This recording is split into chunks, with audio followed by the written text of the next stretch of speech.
Sebelum kita mulai, kita bacakan bismillah. Bismillahirrahmanirrahim. Yang pertama kita bacakan dari rekan kita, namanya Mega Sylvia. Dia dari UPPJJ Jakarta, dari Prodi Administrasi Bisnis. Pertanyaannya, jadwal OSMB diberitahukan melalui apa? Adakah tugas tertentu saat menjelang OSMB? Apakah dilaksanakan di online ataupun offline?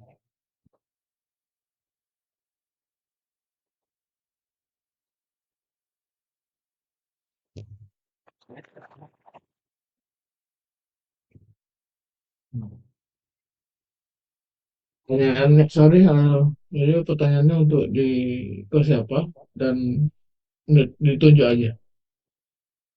Pertanyaannya yang pertama kita ke Bang Zanil dulu ya sebagai ating di sini dari Kamega Sylvia dari Prodi Ilmu Administrasi Bisnis. Pertanyaannya yang pertama, jadwal OSMB itu diberitahukan melalui apa?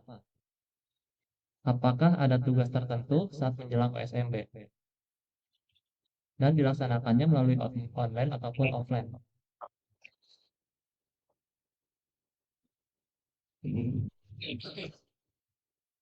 Oke. Suara saya masuk ya? Masuk Bang. Oke. Ya, Assalamualaikum warahmatullahi wabarakatuh. Selamat sore. Jadi begini, saya akan jabarin gambaran sederhana dari USMB yang dilakukan di Universitas terbuka. Yang pertama, OSMB adalah sebuah orientasi pengenalan di awal untuk eh, universitas terbuka dan eh, untuk pelaksanaannya biasanya eh, sebelumnya itu biasanya mahasiswa akan diundang via email dan untuk pelaksanaannya OSMB dimulai dengan beberapa batch jadi misal dalam satu sesi satu batch pertama biasanya akan di Hamin Hamin 3 Hamin 4 dari acara tersebut sebelum acara tersebut dimulai mahasiswa akan diundang via email dan dengan pengalaman yang sebelum-sebelumnya yang terjadi OSMB biasa dilaksanakan dengan cara online. Dan eh, apa namanya biasanya akan dimulai di dalam dalam satu minggu akan dimulai dua kali akan dibuat dua kali dua batch jadi di batch pertama misalkan dalam 100 atau 200 orang untuk batch pertama akan dimulai dengan 100 orang pertama untuk sore hari atau siang atau sore hari. Nah, sedangkan untuk hari berikutnya akan dimulai juga, tapi dengan memilih batch kedua. Gitu. Dan kalau masalah apa namanya pengumuman lengkapnya biasanya akan di share via eh, sosial media. Yang pertama biasanya di share di Instagram ataupun Facebook yang langsung didirect dari website utama kampus.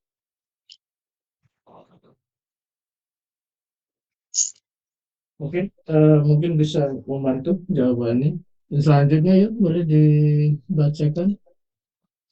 Oke, untuk pertanyaan yang kedua dari Kak Abdullah dari UPPJJ Makassar. Beliau Prodi Administrasi Bisnis. Pertanyaannya, gimana kalau sudah bayar administrasi pendaftaran tapi tidak bayar mata kuliah? Apakah harus daftar ulang jika mau lanjut semesternya? Apa? Baik. Apa? Orang. Ini ditujukan kemana ya? Ibu? Oh, ini untuk Kak Baim, Kak Baim, Kak Baim dulu. Oke. Pertanyaannya coba bisa bisa diulang, bisa diulang. Maaf ya, kita ulang pertanyaannya dari Kak Abdullah. Gimana kalau sudah bayar administrasi pendaftaran, tapi tidak bayar mata kuliahnya? Apakah harus daftar ulang lagi jika mau lanjut semesternya? Oke, bagaimana kalau untuk pendaftarannya yang 100.000 itu ya kayaknya ya. Iya, kayaknya yang 100.000. Oke, jadi begini, dalam pendaftaran pertama awal sebelum pendaftaran mata kuliah memang ada pendaftaran admisi. Jadi pendaftaran admisi ini adalah apa namanya bagian dari pendaftaran utuh yang dilakukan universitas terbuka dan diberikan kepada mahasiswa. Seandainya udah melakukan registrasi dengan cara pembayaran 100.000 dan untuk ke registrasi mata kuliahnya enggak dilakukan berarti ada dua opsi sebenarnya. Eh, dua jawaban yang pertama, eh, mahasiswa tersebut akan otomatis dianggap cuti pertama, dan yang kedua mungkin tetap bisa masuk tapi tidak bisa ngeregis karena melewati waktu. Nah, jadi tolong dipahami dulu ya, untuk yang opsi pertama akan dilakukan akan dipastikan bahwa mahasiswa tersebut mengajukan cuti secara langsung. Dan yang kedua, jika memang waktunya hampir mendekati ya, mungkin dianggap hmm, enggak apa namanya, belum selesai gitu, belum dianggap belum selesai melakukan registrasi.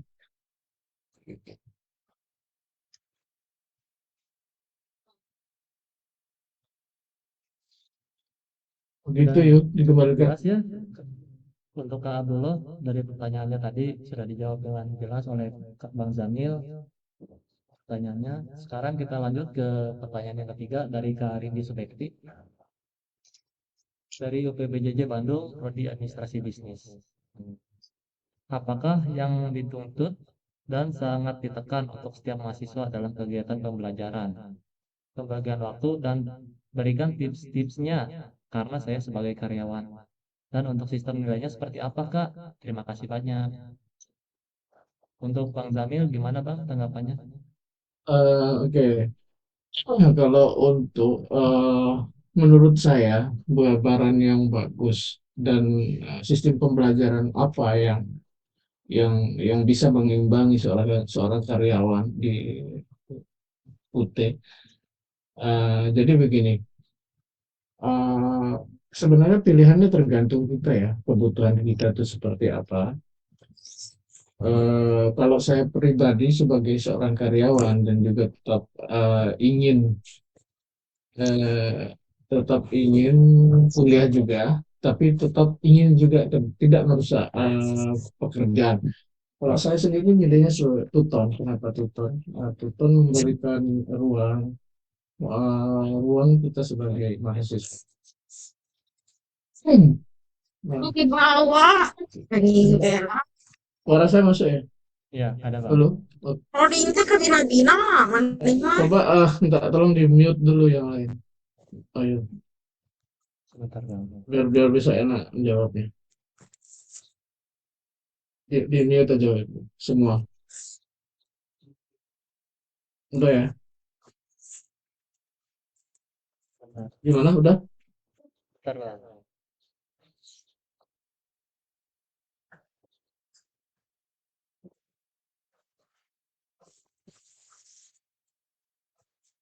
Sip.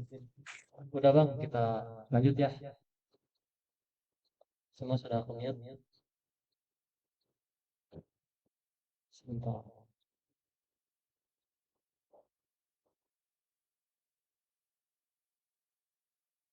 Oke. Masuk ya? Suaranya masuk ya? Masuk Bang, masuk ada. Oke, oke. Oke, saya balik lagi tadi. Jadi menurut saya, uh, uh, jika apa namanya pilihan yang bagus untuk seorang karyawan itu ngambil sistem pembelajaran yang seperti apa misalnya. Jadi untuk kita yang sebagai pekerja, hampir semua ya, saya yang masuk di UT itu mengambil sistem pembelajaran tutorial online. Nah, kenapa harus tutor? Karena memang tutor tidak memiliki akses untuk tatap muka yang pertama. Terus yang kedua juga tidak mengikuti sistem seperti webinar, karena webinar biasanya kan dibuat satu wadah. Seperti dijadiin satu batch pertama ini di dalamnya ada dosen dan itu bakalan terkonek tiap hari dan kita bakalan sering lihat handphone untuk pembahasan-pembahasan tiap bab yang ada di buku modulnya. Nah, sedangkan kalau tutor itu kita bisa terserah terserah kita untuk ngambil waktunya kapan dan kita tidak perlu harus apa namanya pulang kerja langsung ada deadline seperti ini seperti itu nah ada kalau tutor. Jadi tutor itu menurut saya lebih cocok untuk karyawan. Jadi pembahasannya biasanya ya yang diambil di tutor di sesi pertama itu mungkin dalam satu sesi itu ya kita paling nggak ya bisa baca untuk nyari referensi lain-lain lewat modul tanpa terganggu dengan pekerjaan.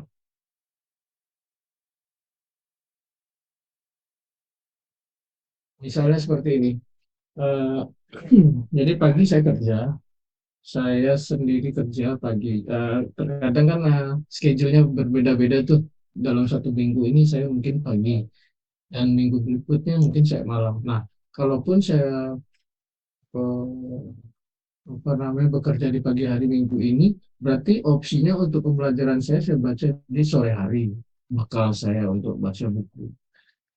Kalaupun memang saya minggu depannya saya harus masuk malam, ya otomatis paginya saya menyempatkan diri saya untuk membaca modul yang sekiranya yang saya target untuk beberapa dalam satu minggu ini mungkin sampai halaman sekian atau ke bab sekian gitu. Dan di dalam modul itu terdapat apa namanya terdapat pertanyaan dari setiap eh, bab yang kita baca gitu. Oke, cukup ya pertanyaan dari Kak Rindi. Kita lanjut ke pertanyaan nomor 4 dari Kak Norlian dari PBJJ Palangkaraya, Administrasi Bisnis. Pertanyaan ini ditujukan kepada Kak Stella. Apakah di Tuton, apakah di UT banyak tugas atau tidak? Nah, Oh, oke. Terima kasih. Perkenalkan nama saya Stella dan saya akan menjawab pertanyaan dari Kak siapa tadi, Kak? dari Kak Norlian. Oh, oke. Apakah di Tuton banyak tugas? Ya, itu tugas dan tanggung jawab kita ya sebagai mahasiswa. Mau banyak dan tidaknya tetap harus dikerjakan dan itu udah menjadi resiko. Dan itu merupakan it's your choice gitu. Kamu yang milih, kamu yang Bertanggung jawab. ingin geluti, kamu yang ingin terjun. Jadi silakan menerima apa adanya. Jadi jangan bilang aku kerja gini tapi nggak buat tugas gini, tugasku nggak selesai kayak gini. Itu bukan suatu alasan yang ini ya mau dibilang aku juga kerja loh. Aku juga kerja, tetapi tinggal bagaimana kita memanage waktu. Belajar untuk pintar-pintar mengatur waktu. Kalau kita nggak minter-minter buat ngatur waktu, resikonya itu, yang ruginya itu bukan dosen, bukan teman-teman, tetapi itu diri kalian sendiri yang rugi. Jadi ketika dikasih tugas, Itu dari sesi 1 sampai sesi 8. Kemudian ada juga bukan tugas sih, apa sih namanya? Itu diskusi 1 sampai 8. Kemudian ada tugas juga yang akan diberikan itu di sesi ketiga, 5, dan 7. Dan itu usahakan bahwa kalian harus bisa mengerjakan sebelum, itu kan dikasih waktu 2 minggu. Nah, usahakan harus dikerjakan tepat waktu.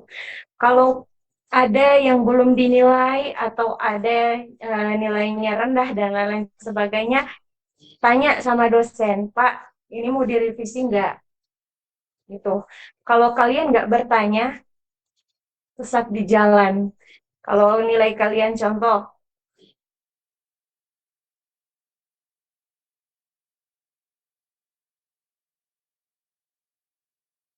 Kak Stella gimana suaranya?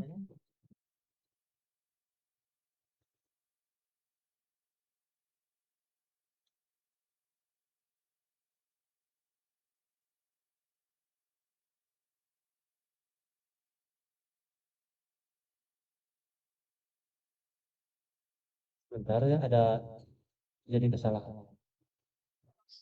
oke. Jadi di situ tuh kalian bisa nanya ke dosen. Itu kan ada kotak.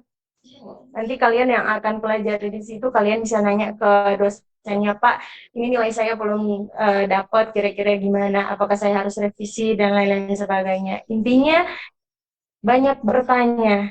Jangan nanya banyak tugas enggak ya. Di semua kampus itu banyak tugas loh guys. Tetap akan ada tugas. Tinggal bagaimana kalian memanage waktu. Itu aja sih. Thank you. Oke, pertanyaannya sudah cukup jelas ya. Dan jawabannya juga sudah cukup jelas. Kita lanjut ke pertanyaan selanjutnya. Dari Kania Aulia Putri dari Bandung nih. Dari Prodi Administrasi Bisnis. Bisa jelaskan nggak Kak tentang ujian di UT itu seperti apa? Ayo Kak Stella, tolong bantu jawab. Oke, ujian di UT. Ujian di UT itu kita ada 3 tahap. Ada UO, ada THE, dan juga ada UTM. UO itu merupakan ujian online yang akan dilakukan secara tatap muka sih, gitu. Dan itu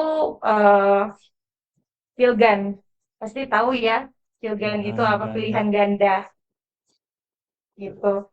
Jadi semaksimal itu soalnya tergantung sih, bisa 30, 40, bahkan sampai 50, tergantung dari dosen yang ngasih ya.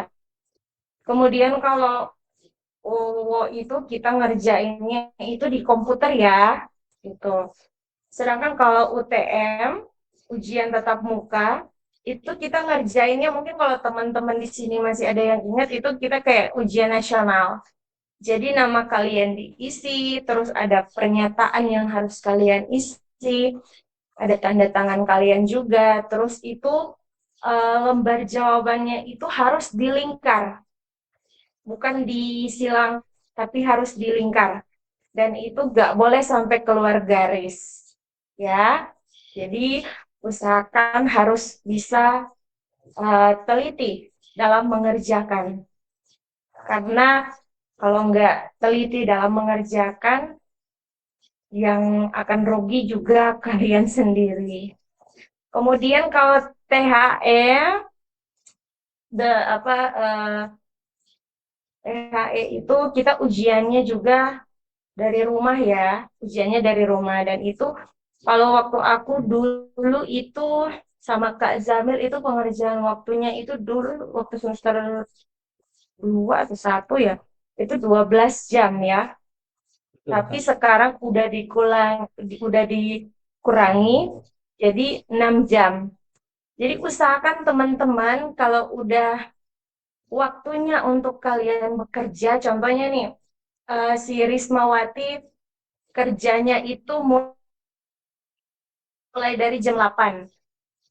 Nah, jadi dari jam 8 9, 10, 11, 12, 13, 14. Nah, sebelum jam 2 itu udah harus dikumpul.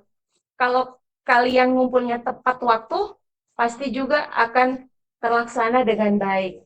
Tetapi kalau kalian lewat sedetik aja atau semenit aja, itu tugas itu hasil ujian kalian udah nggak diterima, alias sistem akan menolak. Kalau kayak aku yang kemarin itu banyak yang fail, banyak sekali yang bersungut, ini gimana gue gak bisa, ini udah terlambat kayak gini ya. It's your problem, not me. Bukan dosen, bukan yang lainnya, itu kesalahan dari kalian karena kalian lalai gitu. Jadi usahakan kalian harus bisa sambil kerja perhatikan waktu. Jangan asik ngerjain dari panjang A sampai Z kayak Undang-Undang Dasar 45, tiba-tiba dikirim, nggak kekirim, akhirnya rugi kan. Kalian harus kontrak lagi mata kuliah itu, ngulang lagi dari awal gitu. Jadi semaksimal mungkin kalian harus bisa mengerjakannya sambil memerhatikan waktu. Soal pekerjaan, kalau pada saat ujian, usahakan kalian itu harus bisa melihat jeli dan teliti dalam melihat schedule kalian antara ujian dan pekerjaan. Emang dua-dua sama-sama penting, tetapi seharusnya kita harus bisa kayak tadi aku bilang, harus bisa memanage waktu dan itu harus seimbang. Jangan tumpang tindih. Jangan hanya mikir kerjaan karena mungkin udah kayak ngerasa kerja, terus kita dapat gaji, dapat duit, terus pendidikannya dilupain. Jangan. Tapi harus berjalan seimbang. Oke? Itu aja sih. Thank you. Terima kasih untuk Kak Stella. Pertanyaan dan jawabannya cukup jelas dan bisa dipahami oleh kita semua ya selaku maba. Pertanyaan selanjutnya kita ke Bang Zamil. Dari Kak Hoiriah. Dia PPBJJ Taiwan. Wah, dari Taiwan nih. Dia prodinya hukum. Pertanyaannya untuk Bang Zamil. Saya pernah ikut OSMP, tapi kok belum mendapatkan sertifikat ya? Apakah harus mengulang atau bagaimana, Kak? Mohon penjelasannya. Oke, UPBJJ Taiwan ya. Oh, anak hukum ya. Iya, anak Berarti hukum. Ya, sama kayak Bang berarti Zamil ya. kita satu rumah ini. Gitu. Nah, Oke, jadi begini. OSMB-nya, nah karena memang setahu saya sebelum-sebelumnya OSMB itu dilaksanakan via online. Nah, dalam posisi mungkin lewat Zoom seperti ini. Nah, yang harus diingat dalam OSMB Zoom via Zoom itu di akhir sesi biasanya moderator akan menyisipkan presensi yang mana presensi ini untuk ngeklaim dia berupa link untuk ngeklaim sertifikat dari acara tersebut. Nah, kenapa kalau ada yang nanyain lah kok harus dikasih sertifikat bang? Ya karena memang OSCB dan PKBJJ itu adalah suatu yang bisa saya katakan wajib sih. Ya. Dan hak kita yang mengikuti OSMB itu harus mendapatkan sertifikat yang mana sertifikat ini bisa diklaim lewat presensi tersebut gitu. Nah, lalu kalau ada yang menanyakan, ada juga yang menanyakan seperti itu. Nah, Bang, buat apa sertifikat OSMB dan PKBJJ? Buat apa itu semua? Sertifikat OSMB dan PKBJJ adalah salah satu syarat untuk ikut wisuda nantinya. Jadi untuk melengkapi berkas yang harus dikirimkan ke pusat itu ya salah satunya ya sertifikat dari OSMB dan PKBJJ.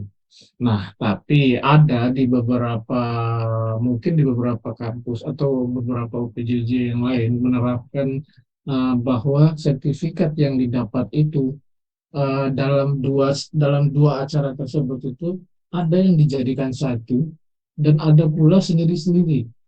Maksudnya bagaimana?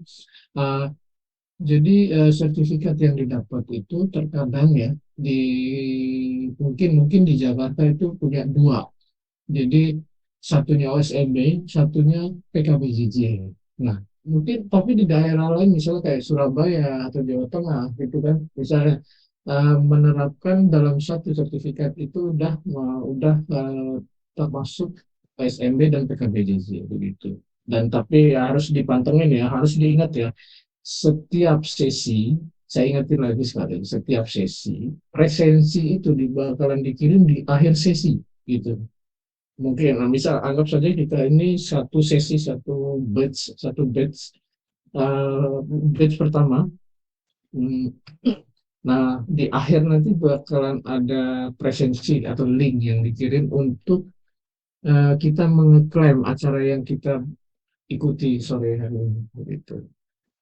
Dan harus diingat lagi bahwa OSMB dan PKBJJ itu adalah hal wajib yang mana ini salah satu syarat untuk wisuda nantinya adalah sertifikat tersebut. Begitu. Oke, terima kasih untuk Bang Zamil. Jawabannya cukup jelas ya. Masih sama-sama. Kita lanjut ke pertanyaan selanjutnya dari Kak Putri Lulu dari UPBJJ Surabaya, Ilmu Hukum. Pertanyaannya untuk Bang Hukum Jamil, lagi. apakah kalau saya bekerja di luar negeri, contoh nih kita di Mekah, pas wisuda boleh barengan nggak sama yang di pusat? Oke, perlu saya terangkan dulu. Eh, di UT itu sistem pembelajaran, harus ingat ya, ini sistem pembelajaran. Jadi di UT itu sistem pembelajaran akan dilimpahkan ke kita seutuhnya. Jadi 100% pembelajaran itu kita kita yang menyelesaikan. Jadi apapun itu ya versi kita lah. Mungkin ada yang mau belajar tengah malam, ada yang mau belajar pulang kerja, atau enggak ya sambil bercengkrama dengan keluarga, anak, istri dan lain-lain.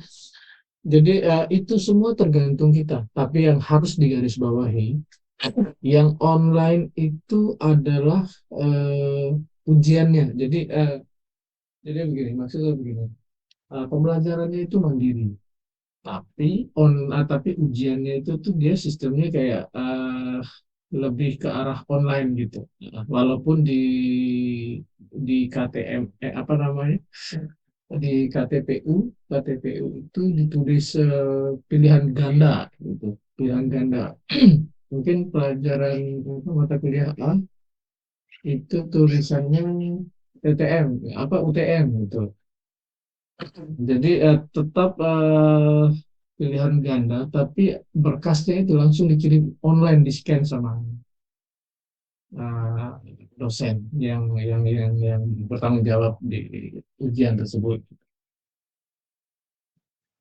Misalkan kalau ditanya saya di Mekah, terus nanti Wisuda. kita ngambil ujiannya bagaimana? Nah, gini, karena kebetulan si A ini dari UPBJJ Surabaya, jadi kontak dan alamat email dan lain-lain yang berkaitan dengan kampus yang sesuai domisili di KTP kita, kita harus punya untuk mengakses, untuk menanyakan gitu kan, banyak hal yang bisa ditanya ke UPBJJ. Gitu, makasih. Oke ya, cukup jelas jawaban dari Bang Jamil. Kita lanjut ke pertanyaan selanjutnya dari Kak Nenti dari UPBJJ Jakarta. Pertanyaannya untuk Kak Stella, beliau dari Prodi Ilmu Komunikasi. Saya mau daftar, tapi kendala ijazah paket C belum turun, katanya belum keluar. Pakai SKL tidak bisa. Saya takut ijazah saya keluar di saat batas pendaftaran UT sudah ditutup. Gimana tuh Kak jawabannya? SKL ya. Ya, Bentar. Kak Zamil itu kayak gimana? Aku udah lupa prosedurnya, Kak. Boleh dibantu? Aku oke, udah oke. lupa. Kak Zamil, Oke, oke, tolong dibantu ya. oke. Oke, oke. Jadi begini, kebetulan saya punya ponakan, ya, ponakan lah, bisa saya sebut ponakan. Dia maba tahun ini barengan sama teman-teman sekalian ini. Jadi gini, jadi opsi yang pertama yang diambil karena apa namanya untuk SKL ini yang pertama mungkin karena online ya, karena rata-rata kan semua hampir apa untuk ngedaftarin berkasnya itu kan online. Nah, cuma kalau untuk SKL ya, saya sih lebih mengarahkan untuk di pendaftarannya itu langsung ke UPBJJ gitu. Karena memang begini ya, eh, paket C itu bukan sih ketinggalan, cuma mungkin dia tuh berbeda gitu, dia berbeda. Jadi paket C ini mungkin ada apa memiliki kendala untuk percetakan dan lain-lain terhadap distribusi ijazahnya. Dan dengan melampirkan SKL, jadi itu ada apa namanya keabsahan itu jelas. Tapi untuk lebih memudahkan, lebih baik untuk SKL ini saya sih lebih ngarahinnya ke UPBJJ langsung. Karena memang eh, kalau lewat online, nah yang namanya juga sistem kan. Nah sistem ini mungkin akan menolak gitu, akan menolak di beberapa tempat ya. Saya nggak bisa nyebutin pastinya di mana. Tapi untuk Denpasar dia memiliki dua opsi. Yang opsi pertama, kita bisa pendaftarannya itu via online dengan melampirkan SKL. Nah, kalaupun tidak diterima, itu bisa langsung ke UPBJJ. Begitu. Insya Allah bakalan keterima kok kalau memang langsung. Jadi Oke, kita minta kepada stafnya untuk diregiskan gitu, itu untuk dibantu untuk meregistrasi dengan SKL ini. oke. Ya, Begitu kira-kira, Bayu. oke ya, pertanyaan dari SKL tadi sama Bang Jamil sudah dijelaskan dengan rinci. Kita lanjut ke pertanyaan selanjutnya dari Kak Rike. Karena pertanyaan sama kayak Kak Neri, jadi kita satuin aja ya pertanyaannya. Kita ulang lagi untuk Kak Stella. Kak, di UT itu ada apa aja? Sama pembelajarannya seperti apa? Gitu. Pertanyaannya sambil Boleh dibaca ulang, Kak? oke, saya ulang ya pertanyaannya karena mirip dari Kak Rike sama Kak Neni dari Ilmu Hukum dan Manajemen. Kak, ujian di UT itu ada apa aja? Nah, prosesnya seperti apa? Karena kan ada Oh, maba yang baru masuk ke podcast, jadi kita ulang pertanyaannya. oke. Kayaknya sama yang kayak tadi ya, yang Iya, udah tadi aku jelasin ya itu kan sistem ujiannya tuh ada THE, UWOS, sama UTM ya. nah, Persyaratan untuk yang harus kalian bawa ya sama waktu dulu kalian sekolah pas masa SMA. Bawa pensil, bawa pulpen, bawa penghapus. Dan satu hal yang harus kalian ingat itu yang paling penting adalah kalian harus membawa KTM. Karena KTM itu yang menjadi kartu tanda mahasiswa kalian yang apa untuk menghindari si joki-joki yang tidak berguna. Jadi usahakan harus dibawa kartu identitasnya biar pas dilihat, oh iya ini si Wahyu, oh iya ini si Ahmad, oh iya ini si Agung gitu. Soalnya kan kalau nggak bawa KTM terus, oh iya iya masuk aja. Lah taunya joki. gitu loh. Jadi perlengkapan yang harus kalian bawa itu ya seperti waktu kalian masa sekolah. Dan untuk pengisian lembar jawabannya itu eh, digunakan menggunakan pulpen ya. Untuk nama, surat pernyataan, ada pernyataan yang udah ditulis tapi kalian harus salin lagi gitu loh. Bisa disalin lagi, terus kalau di tempat aku itu di Manado biasanya harus tulisan sambung. Dan karena aku udah nggak lama pernah pakai sambung, jadi akunya cetak gitu. Udah sulit aku kalau pakai sambung gitu, tapi nggak apa-apa kata dosennya, it's okay, nggak apa-apa, yang penting ditulis. Dan perlu diingat lagi bahwa itu pulpennya itu harus warna hitam. Tanda tangan kalian pun juga harus ditulis pakai pulpen.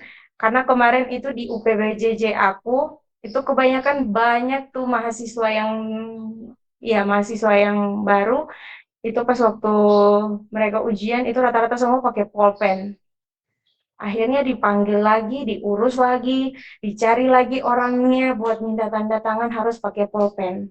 Ya, kalau untuk pengerjaan lembaran ujian, lembaran jawaban ujian, itu baru kalian pakai pensil buat dilingkar. Itu aja sih. Dan Oke. untuk UTM, THE sama UO tetap sama ya, itu semua terkecuali kalau THE itu nggak tatap muka. Tapi kalau UO sama UTM itu tatap muka. Tapi yang UO itu menggunakan komputer, kalau yang UTM itu secara manual. Terima kasih. Oke, terima kasih Kak Stella jawabannya. Sama-sama. Ya, untuk yang baru gabung, terima kasih. Kita lanjut ke pertanyaan selanjutnya dari Kak Angga Eka Saputra Dewa. Beliau dari UPBJJ Makassar, dari Prodi Administrasi Bisnis. Kak, layanan SIPAS non-TTM itu full online tidak? Atau ada juga pertemuan offline-nya? Untuk Kak Stella gimana jawabannya? Kenapa Kak non TTM? Kenapa? Diulang lagi. Oke, kita ulang pertanyaannya. Layanan SIPAS non-TTM itu full online atau tidak? Dan ada juga pertemuan offline-nya enggak? Kalau untuk non TTM, ya berarti itu nggak tatap muka ya. Nah, Jadi itu full online. full online. Dan iya, full online. Namanya kita kuliah di universitas terbuka itu semuanya serba online ya, gitu. Kalau mungkin kalau untuk yang kayak kalian, kalau kalian maunya apa secara luring ketemu sama dosen, itu mungkin kalian bisa ngajuin ATPEM. ATPEM itu merupakan atas permintaan mahasiswa. Jadi itu dari kaliannya sendiri.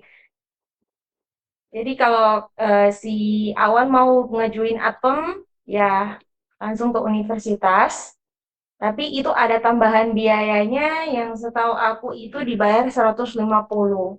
Tetapi maksimal untuk setiap mahasiswa mengikuti kelas tersebut itu maksimalnya 20 orang. Kalau nggak sampai 20 mungkin nggak jadi kali ya gitu. Jadi itu ada kuotanya, ada kapasitasnya maksimal berapa orang gitu loh. Dan kalau untuk non TTM karena kalian yang ngambil non TTM sendiri, jadi itu otomatis itu akan full, tidak tetap muka, tidak tetap muka dan kalian ditugaskan untuk mengerjakan setiap diskusi dan tugas yang telah diberikan dosen. Dan usahakan belajarlah dengan semaksimal mungkin, sebaik mungkin. Jika tidak tahu bertanya. Dan ini yang kebanyakan banyak yang japri aku dari grup maba, Kak, aku nggak ada temen. Aku sendiri di sini. Sama. Hai, kalian. Kan kalian punya banyak grup ya. Kan itu di situ ada grup, boleh ditanya. Gini loh, aku sendiri ya. Aku sendiri kan gimana doh, gak ada temen, gak ada siapa-siapa, paling kalau ketemunya pas ujian juga, maaf nih, mohon maaf kata kasarnya tuh kayak orang bego gitu loh. Jadi kayak lu siapa, gua siapa gitu, gua nggak tahu lu siapa, gimana kita nggak tahu ini kita sejurusan apa enggak gitu. Malahan aku kemarin pas ujian itu ketemu sama anak semester 9 Oh, kemarin. Itu pas ketemunya pun aku nanya, "Kak, umurnya berapa?" Aku kira kan masih 20-an, ternyata udah 45. Dan aku, "Oh iya, tante, oh bukan tante, iya Kak, maaf ya," gitu. Jadi kayak aku tuh agak pusing juga gak tahu ini siapa gitu. Tapi ya kalian punya banyak eh, media sosial kan, itu apalagi UT. Kalian boleh nyari teman sebanyak mungkin, walaupun kalian berbeda daerah, beda provinsi, walaupun kalian nggak satu fakultas, mau satu fakultas mau ataupun tidak, tapi kalian tetap, kita di sini semuanya tetap saudara gitu loh. Kalau kalian nggak ada teman, nanya aja, "Permisi, mau nanya, saya Stella, ada yang grup prodi ilmu komunikasi." Harus banyak-banyak bertanya, jangan nanya ke aku, soalnya aku bukan peramal yang bisa meramalkan apakah kalian jurusan ini dan itu gitu. Ya, bisa ya teman-teman, semoga membantu. Terima kasih. oke. Terima kasih Kak Stella atas jawabannya. Sama-sama. Sudah jelas ya. Dan selamat bergabung juga yang baru gabung. Sebentar. Nah, kita lanjut pertanyaan selanjutnya dari Kak Agung, Prodi Administrasi Bisnis dari UPBJJ Surabaya. Nah, seperti yang tadi sudah dijawab, kapan PSBB dilaksanakan? Apakah untuk SIPAS non-PTM ketika ujian UAS tetap dilaksanakan offline? Apakah bahan ajar dipastikan terkirim semua sebelum ujian dimulai? Gimana Kak Stella jawabannya? Kenapa, Kak? Sebentar ya, kita ulang. Kapan OSMB dilaksanakan? Apakah untuk Oh, SIPAS non-PTM ketika UAS tetap dilaksanakan offline? Apakah bahan ajar dipastikan terkirim semua sebelum dimulainya tutor? Terima kasih. oke, kalau OSMB itu dimulai tergantung dari masing-masing universitas ya. Hmm. Entah itu online maupun secara offline, itu tergantung dari masing-masing universitas. Dan itu akan dikasih tahu baik di dalam grup maupun secara interpersonal, ya, secara pribadi ya, dari UT-nya langsung. Dan usahakan kalau udah ada jadwal OSMB dan PKBJJ itu harus diikut karena akan ada banyak sekali yang harus dijelaskan sistem perkuliahannya itu seperti apa dan lain-lain sebagainya, dan itu penting untuk kalian sebagai kamaba, calon mahasiswa baru gitu. Dan Oke. untuk em, apa ya tadi Kak ditanya soal Bahan ajar, sifat. apakah terkirim semua sebelum Oh, tutor dimulai? untuk bahan ajar, untuk bahan ajar gini loh, itu tergantung ya, tergantung karena yang mesen ini bukan hanya satu orang, tapi ini 5.000 bahkan berpuluh-puluh orang. Jadi mohon ketika bahan ajarnya belum sampai, mohon bersabar, Bersabar. jangan marah-marah. Ini ujian. Dan itu kan ada RBV ya di Iya, iya. UT ya, di SIA kalau nggak salah itu RBV. Jadi gunanya RBV itu kalian bisa pakai gitu. Kalian bisa pakai buat kalian baca sebagai referensi. Kalau walaupun modulnya belum sampai, tapi kalian bisa baca dulu. Oh iya, ternyata ini yang bakalan aku pelajarin. Berarti ini yang harus aku baca, aku pelajarin pelan-pelan gitu. Jangan kalian nunggu modulnya datang.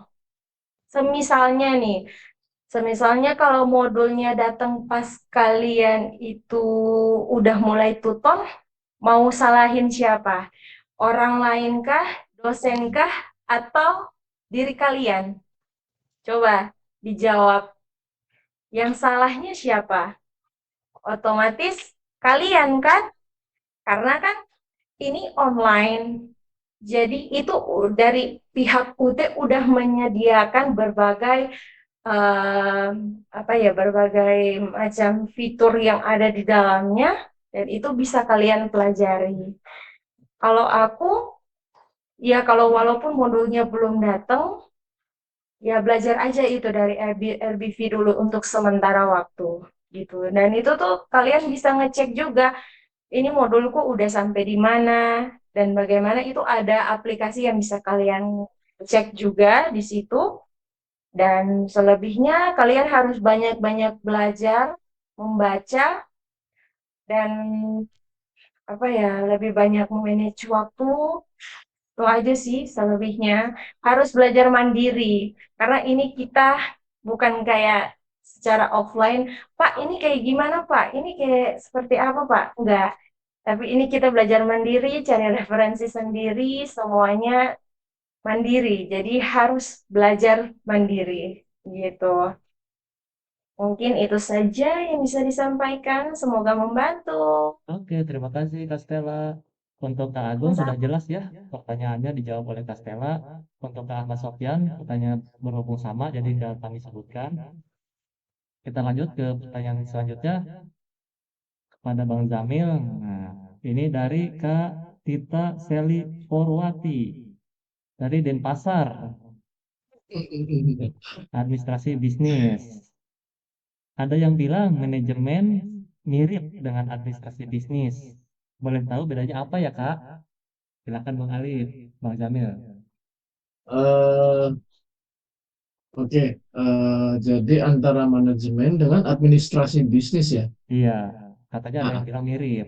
Bedanya di mana? oke. Nah, Jadi begini, karena kebetulan saya ini visit, ya. Jadi saya ngambil contoh dari fakultas saya. Nah, saya dari prodi, ya, ya coba dipisah ya, dipisah. Saya prodi, program studinya ilmu hukum, tapi di bawah naungan FHSP. Nah, antara hukum dengan ilmu pemerintahan itu dia satu wadah, satu fakultas. Gitu. Nah, eh, jadi apa yang saya pelajari di hukum itu tergambar juga di ilmu pemerintahan. Begitu. Contoh, ya contoh mengenai ilmu undang-undang. Terus apa namanya penerapan atau pembahasan diskusinya itu bisa saya bilang hampir 90% hampir sama karena memang di bawah wadah itu wadah FISIP. Nah, sedangkan di antara manajemen dan administrasi bisnis itu kan di bawah naungan Fakultas Ekonomi. Ya, harus dipisah nih ya, biar gampang untuk dicari gambarannya. Jadi di apa namanya satu fakultas itu seperti hukum yang saya jelasin tadi, apa di FISIP tadi, antara ilmu pemerintahan ya, ilmu pemerintahan dan ilmu hukum saling memiliki keterkaitan yang saya bilang sih 80 sampai 90% sama gitu. Tapi mungkin lebih karena hukum itu lebih menjurus ke ke apa namanya ya penerapan sebuah hukum nah, di Indonesia. Nah, sedangkan di ilmu pemerintahan itu lebih condong ke pemerintahan begitu. Jadi saya sih bilangnya itu ilmu pemerintahan tanpa ada ilmu hukum nggak bisa ngapa-ngapain gitu. Begitu juga sebaliknya. Ilmu pemerintahan ilmu hukum nggak bakalan bisa dipelajari kalau memang ilmu pemerintahannya belum dipelajari. Jadi harus dibedakan ya, ya harus dibedakan. Mungkin penyebutan atau apa namanya pembelajaran di dalamnya itu mungkin ada yang berbeda, tapi 80 sampai 90% hampir sama begitu. Sama-sama di bawah naungan Fakultas Ekonomi. Begitu. Jadi apa yang dipelajari sebentar. Jadi apa yang dipelajari di administrasi bisnis itu dipelajari juga di eh, manajemen, begitu. Ya, begitu kira-kira ya. Oke, ini kepada Bang Zamil atas jawabannya ya. Semoga Ya, membantu sama-sama. kepada kita selaku maba semuanya dan dapat dimengerti. Kita lanjut ke Kak Khairul Karmila dengan UPBJJ Jakarta. Ilmu hukum. Untuk Bang Zamil lagi nih. Oke, oke. Aku kan mau kuliah tatap muka di UPBJJ Jakarta. Nah, kalau mau tatap muka itu kan harus ngajuin atau gimana biar bisa ikut tatap muka dan syaratnya buat ikut kuliah tatap muka itu apa aja.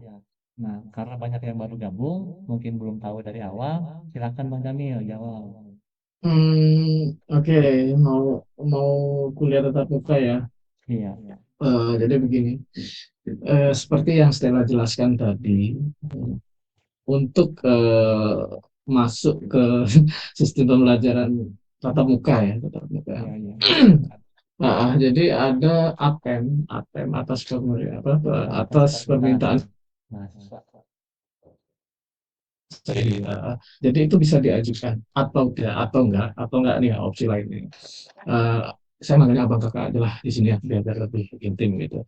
Abang kakaknya bisa ngajuin ke kampus langsung gitu. Jangan karena ini universitasnya juga itu tuh apa-apanya online, jadi kita harus via via WhatsApp ya. Nah, sebaik-baiknya itu lebih saya sih lebih ngarahin langsung ke itu BJJ terdekat gitu. Misalnya di Surabaya ya, Surabaya disamperin aja langsung ke kampusnya gitu.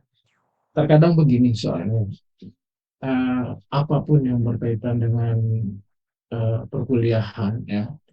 Contoh di grup ini kita hanya memfasilitas, hanya membantu. Nah, yang sekiranya bisa kita bantu. Nah, mengenai hal yang lebih spesifik seperti mau ngikutin eh, tatap muka dan lain-lain, saya sih lebih ngarahinnya langsung ke kampus, gitu. Jangan via online. Karena yang pertama ditakutkan ada oknum-oknum yang mencap dirinya mungkin sebagai dosen, sebagai staff gitu. Nah, kita kan nggak tahu nih. Jadi karena kita maba, ikutin aja gitu kan. Saya sampai harus kena tipu begitu. Nah, terus jalan keluarnya bagaimana, Bang? Ya jalan keluarnya langsung ke kampus, sampaikan langsung ke staf kampusnya. Begitu Kak Wahyu. Oke, pada Bang Zamil Menurut terima saya. kasih atas jawabannya. Semoga dimengerti ya untuk Kak Khairul.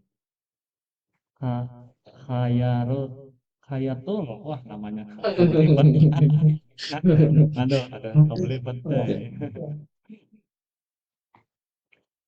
Oke, untuk Kak Rika Riasi Rahma dari PPJJ Bandung, tadi pertanyaannya sama ya seperti yang di atas, jadi kita skip, kita lanjut ke selanjutnya kepada Kak Amelia Ananda Rosmaya dari Jakarta, Prodi Administrasi Bisnis.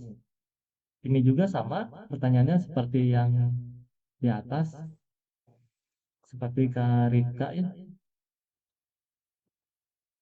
untuk sistem pembelajarannya. Nah, untuk kita paham lagi, kita coba bertanya lagi, biar yang baru gabung bisa paham.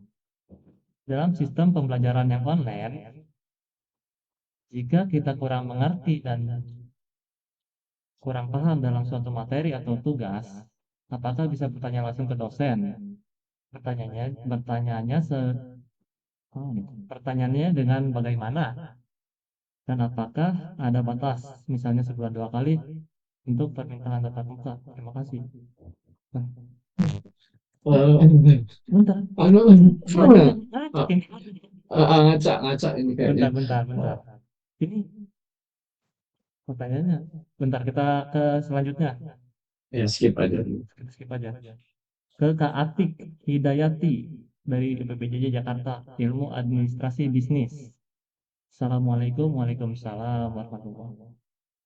Maaf Kak, saya mau nanya, jika saya sudah mendaftar di UT Jakarta, namun nantinya untuk ujian tatap mukanya terkadang memilih tempat ujian yang berbeda-beda. Apakah itu bisa? Nah, untuk Bang Zamil gimana Bang? Oke, begini. Saya sendiri pribadi ya. Jadi untuk oh, apa namanya untuk milih tempat ujian, saya saraninnya nyari yang dekat-dekat aja. Misalkan nih, nah ngasih gambaran dari 6 mata kuliah itu tiganya itu biasanya misalnya saya milihnya SMA 1, gitu, SMA 1 Denpasar. Jadi biasanya dari 6 mata kuliah tuh tiganya itu dimasukin untuk ujiannya ke SMA 1 Denpasar. Nah, sedangkan yang mata kuliah selanjutnya itu tiga mata kuliah selanjutnya itu eh, se- eh, diambil apa tempatnya diambil di SMA 2 gitu. Jadi kalau menurut saya sebaiknya nyari tempat ujian yang tidak terlalu jauh dari tempat kita, asalkan SMA tersebut adalah SMA negeri, karena UT itu ngambil fasilitas yang bisa dipakai itu ya cuma punya negeri gitu. Jadi mungkin SMA 1 negeri 1 Denpasar misalnya seperti itu. Nah, yang tempat yang selanjutnya biasanya kan dua opsi ya di admisi itu. Jadi yang satunya saya ngambil di SMA 3 atau SMKN 3 atau 2 Denpasar gitu. Begitu sih menurut saya. Jadi apapun itu ya itu dilepaskan ke kita. Jadi saya sih ngambilnya nggak jauh-jauh, jalan kaki aja nggak apa-apa. Itu kan lebih enak jadinya ya. Iya, iya. Biar nggak begitu. Yang pertama tidak memakan durasi gitu kan mungkin dari tempat tinggal cuma beberapa ratus meter gitu ya. Tapi ya tetap harus digarisbawahi yang bisa diambil itu hanya yang langsung apa, punya negeri gitu, SMAN gitu kan, atau SNKN gitu. Nah, kalau ada teman yang, nah, wah kok ngambil di pondok pesantren ini nggak bisa ya? Ya iya, karena memang itu kan swasta. Oke. Oke, mungkin bisa bantu jawabannya ini. Terima kasih kepada Bang Zamil atas jawabannya. Semoga kita paham ya apa yang disampaikan oleh beliau. Sebentar ya, aku mau minum dulu. Aus, Harus, Hmm.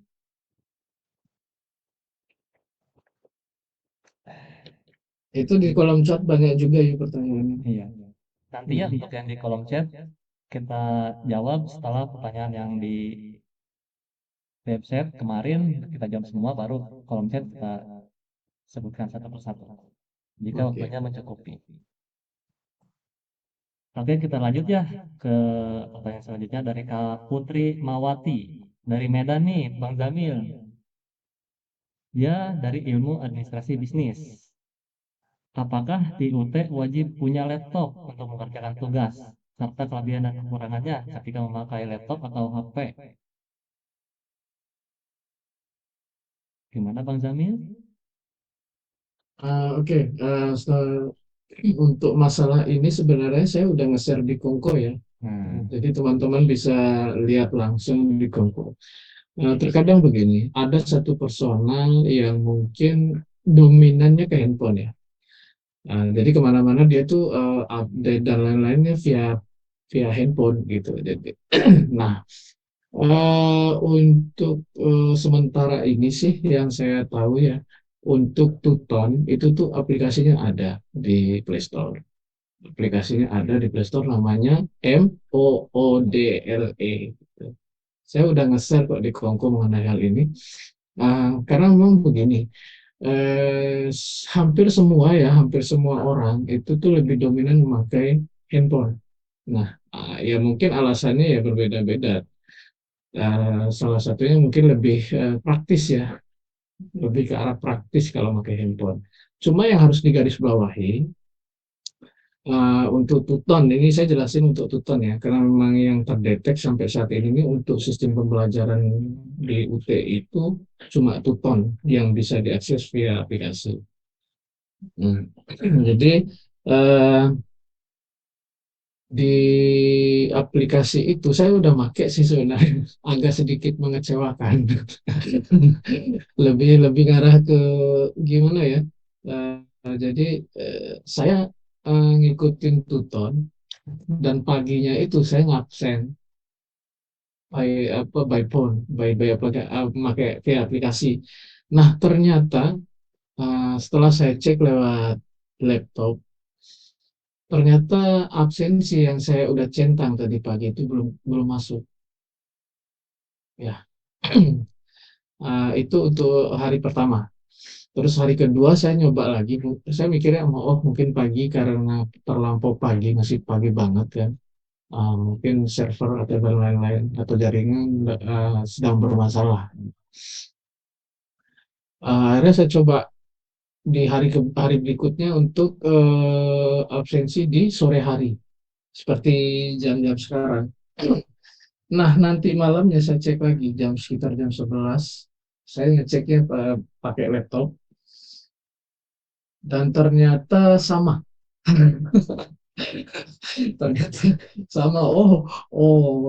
Ini saya sih, aduh, uh, mulai jengkelnya tuh dari situ gitu. Ngapain harus buat aplikasi? Iya, memang sih, ya, ini sebenarnya mempermudah sebenarnya. Tapi mungkin butuh perbaikan dan update-nya itu tuh tiap berapa minggu sekali minta diupdate aplikasinya. Waduh, ini saya agak-agak sedikit ngeri gitu kan. Karena gini, di Python itu tuh absensi memiliki nilai, soal absensi memiliki nilai, terus diskusi pun saya udah capek-capek ngetik di handphone, ternyata ternyata belum ke-upload di di laptop. Dan lah jawaban saya mana gitu kan. Nah, saran saya, ya saya sih nggak nyalahin aplikasi ya. Mungkin handphone saya yang jadul juga mungkin gitu kan, nggak sesuai dengan spek yang Eh, coba yuk di mute dulu yang lain. Ya, bentar. Jadi mungkin handphone saya yang nggak support gitu. Jadi saran saya, saran saya, kalau memang ingin mengerjakan tugas, lebih baik memakai laptop gitu. Kenapa harus pakai laptop? Mungkin ya karena laptop bisa ngakses langsung ke websitenya tanpa ada buffering dan lain-lain. Ya, mendingan pakai laptop gitu ketimbang pakai ponsel. Kita kan nggak tahu nih spek yang harus diterima oleh aplikasi seperti apa. Ya, saya sih makanya itu balik lagi. Nah, ya nggak nyalahin 100% aplikasinya. Saya nggak nyalahin 100%. Tapi mungkin handphone saya yang jadul gitu. Apa namanya, positifnya seperti itu, Bahin. Nah, jadi saran saya kalau ditanya baiknya bagaimana, Bang? Baiknya ya lewat laptop Laptop. langsung ke website ya. Siap. Terima kasih Karena Bang kerja. Hamil. Oke, Terima masih. kasih atas jawabannya ya. Jadi lebih baik kita akses lewat laptop atau PC ya. Betul. Gitu. Kita lanjut ke pertanyaan selanjutnya. Ya, sebelumnya nanti materi ini akan kami share di YouTube ya, dan kami share di grup untuk link YouTube-nya. Bisa kalian lihat sendiri untuk bahan referensi ke depannya. Oke. Dan sedikit informasi nanti apapun yang akan terjadi di grup, informasi apapun yang ada, kami juga akan share ke aplikasi Kongkow ya. Untuk cara downloadnya bisa di-download di Play Store. Kongkow itu tempatnya mahasiswa UT seluruh Indonesia. Jadi kalian bisa bergabung bersama dengan rekan-rekan yang lain dari wilayah daerah tertentu. Contoh, saya dari Subang, ikut UPBJJ Bandung. Kita bisa berteman dengan Bang Zamil, yang dari Denpasar, dari Manado, dari Surabaya gitu. Itu opsi dari kau ya. Kita lanjut ke pertanyaan selanjutnya untuk Kak Stella nih. Dari Kak Elsa Agustina Alfiani dari Jakarta. Prodi Administrasi Bisnis. Kak, apakah syarat ada KTM di web harus bayar seluruh uang UKT? Gimana Kak Stella jawabannya? Untuk KTM ya, yang Iya, harus perlu diketahui teman-teman bahwa kalau untuk KTM itu tidak dipungut biaya apapun ya. Sekalipun kalian ditagih, jangan dikasih. Karena itu merupakan pungli. Jangan. Karena itu apa ya, udah emang langsung dibikin sama universitasnya dan itu tidak dipungut biaya apapun. Dan kalau udah jadi KTM-nya, kalian bisa ngambil di UPBJJ masing-masing atau bisa juga nanti diantar sesuai dengan alamat yang tertera pada data yang sudah diambil melalui KTP atau lain-lain sebagainya. Itu. oke. Terima kasih Kak Stella jawabannya. Jadi gini, kan saya dapat informasi dari pihak Pokjar, hati-hati terhadap pungli. Nah, gitu. Kebanyakan kan dari Pokjar yang lain saya dapat informasi bahwa ada pungli gitu. Kayak tambahan biaya apa-apa gitu. Sebenarnya di UT itu murah daripada universitas yang lain. Gak nyampe 12 juta untuk 8 semester tuh yang saya hitung ya. Gitu. Semoga jawabannya membantu untuk Kak Elsa. Kita lanjut ya untuk Bang Zamil nih. Ini pertanyaannya cukup penting buat kita semua. Oke, oke. Dari Kak Faris Sitin Nur Oktaviani dari UPBJJ Surabaya, Ilmu Administrasi Bisnis. Kak, gimana sih caranya biar dapat beasiswa di universitas terbuka? Nah, boleh dijelaskan Bang, gimana? Oke, ya, sebenarnya ya di UT itu untuk jalur beasiswa ya, beasiswa ya. Iya, beasiswa.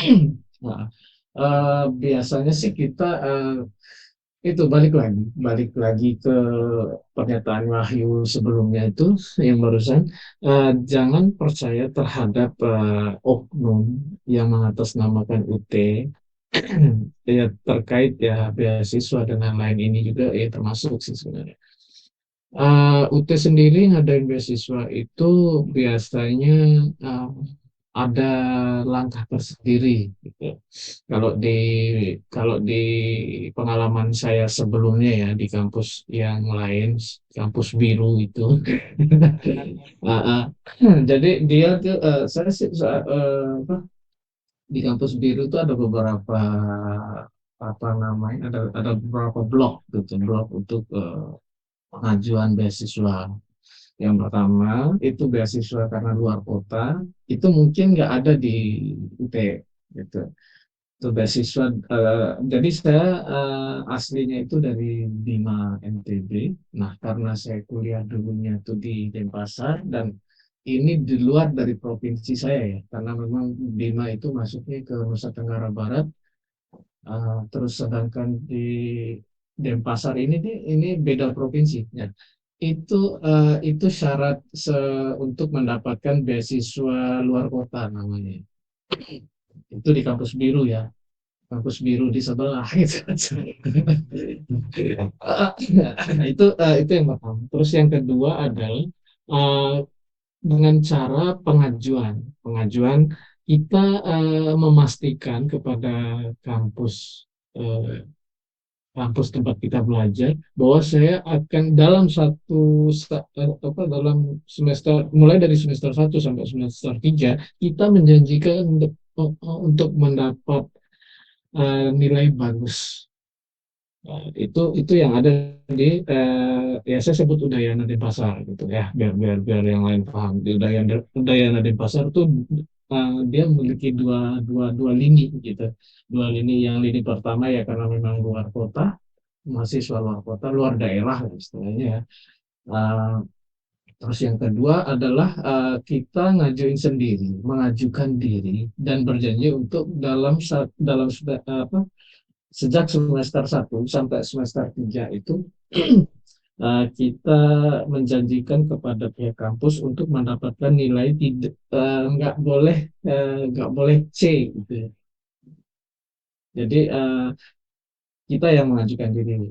Nah, untuk di UT sendiri sementara ini saya sih belum belum menemukan ya. Tapi kalau beberapa oknum yang warawiri, yang iklan ini itu cara mendapatkan diri. Terus terang saya nggak bukan nggak minat, tapi lebih ketidakpercayaan saya terhadap oknum tersebut begitu. Karena gini, di UT sendiri itu untuk pembiayaannya ya itu udah paling rendah loh se Indonesia. Iya, Per semester per semesternya itu. Terakhir saya coba kontak sama teman saya yang bukan teman sih, adiknya gitu ya, adiknya adik teman saya itu di kampus biru yang sebelah itu nilainya fantastis sekali loh per semesternya. Di angka paling rendahnya itu di angka 5 gitu ya. Per semesternya ya. Nah, sedangkan kalau di UT sendiri itu jauh lebih murah. Dan menurut saya sih dengan jumlah yang diterapkan UT per semesternya itu untuk apa nyari beasiswa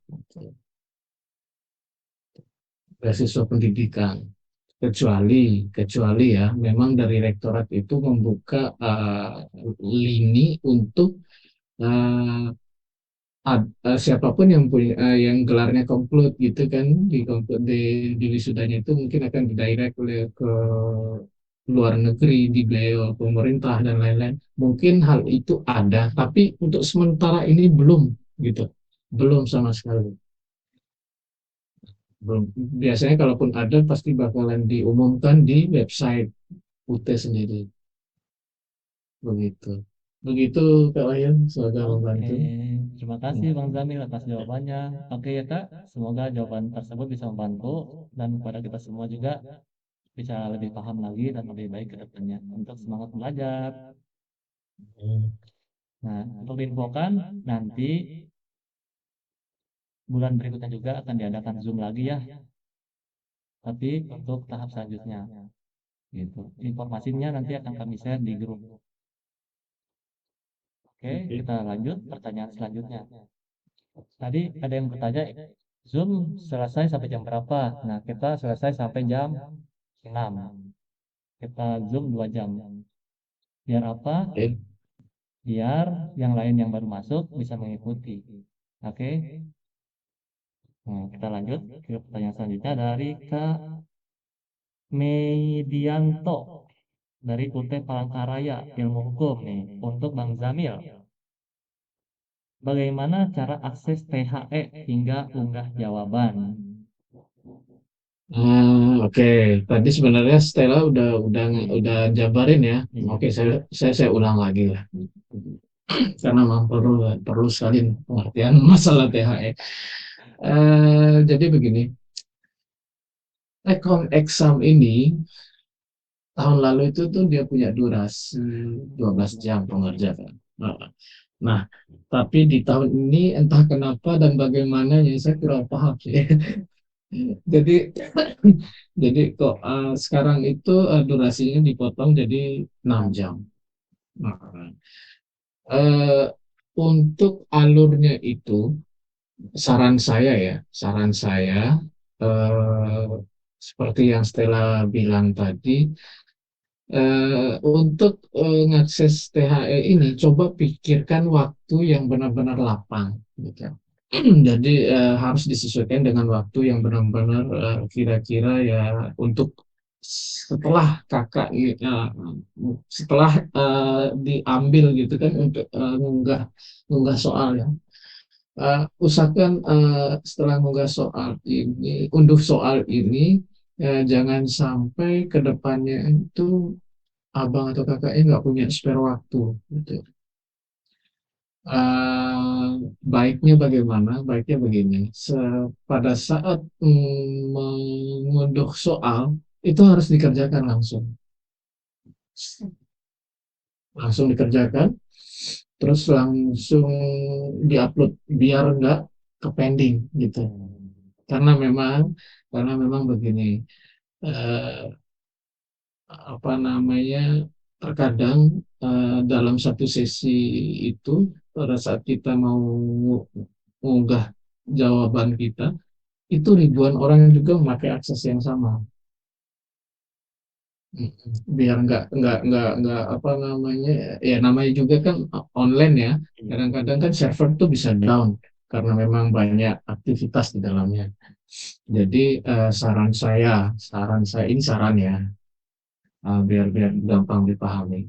Jadi ketika kita fokus untuk ngerjain tugas THE, udah ngunduh soal, langsung dikerjakan pada saat itu juga, jangan ditunda lagi.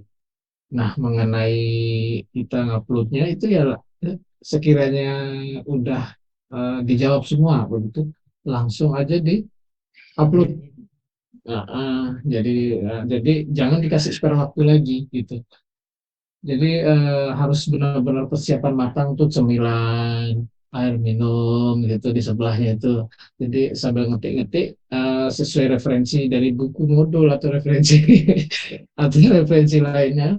Jadi saran saya begitu. Jadi untuk mengerjakan THE, baiknya itu pada saat kakak atau abangnya ini ngumpul soal, langsung dikerjakan pada saat itu juga. Jangan ditunda lagi. Gitu. Jadi pada saat kita mau ngupload tugasnya pun, kalaupun ada waktu ya, itu urusan lain gitu. Masa 6 jam ngerjain tugas nggak selesai-selesai kan, ya lucu juga sih. Gitu. Baiknya seperti itu menurut saya. Jadi pada saat ini saya tekankan lagi sekali, pada saat untuk mengunduh soal dan BJU itu baiknya langsung dikerjakan pada saat itu juga. Jangan ditunda lagi. Jangan di save lagi di laptop, nanti pulang kerja baru oh enggak bisa. Saya pastikan itu tuh enggak bakalan bisa terupload karena memang ya mungkin salah satu alasannya ya durasinya mungkin udah kelewat. Itu yang pertama. Terus yang kedua, eh, jangan karena kita apa ya, jangan karena kita udah enak, oh lancar-lancar aja kok ininya, apa namanya, ngunduh soal pasti nanti ngupload jawabannya juga seperti ini. Jangan terpaku jangan terpaku di sesi tersebut. Jadi baiknya setelah ngunduh soal langsung dikerjakan. Nah, puas-puasin dah itu ngetiknya sampai 6 jam ke depan. Begitu. Itu sih saran saya, Wahyu. Oke, Ya, terima Wahyu. kasih Ya, kepada Bang Damil atas jawabannya. Semoga kita bisa menerapkannya ya. Jadi kalau ada tugas jangan ditunda-tunda.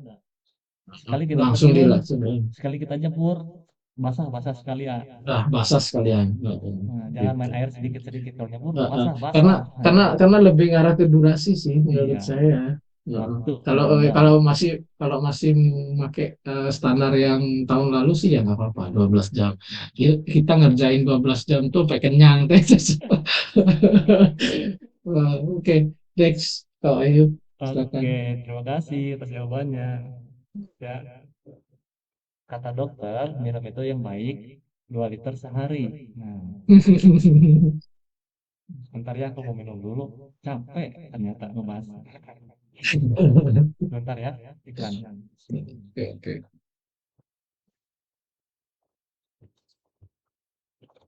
Oke, kita lanjut ke pertanyaan selanjutnya. Dari ke Nadelia. Nadelia Yasmin Salsabila. Wis, Yasmin, bunga. Dari ilmu administrasi bisnis. Nah, sebenarnya pertanyaan ini sudah dijawab di atas. Mungkin ada yang baru join, kita ulang pertanyaannya. Boleh kan? Nah, Boleh, boleh, silakan. untuk Kak Stella ini. Kak, izin bertanya, untuk OSMB nanti itu akan diinfokan di mana ya? Apakah offline atau online? Dan wajib menggunakan alma mater tidak? Nah, gimana Kak Stella? Oke, jadi OSMB sama PKBJJ itu akan diinfokan baik di grup maupun di grup itu ya berarti di UPBJJ-nya masing-masing ya, bukan grup secara terbuka kayak gini. Kalau terbuka kayak gini tuh, wah ini aku dari Riau ke Manado gimana ceritanya gitu. Aku dari Surabaya ke Bali itu gimana ceritanya kan nggak mungkin ya. Jadi itu akan diinfokan ke grup PBJJ-nya masing-masing di mana kalian ditempatkan, dibuang dan ditempatkan di situ.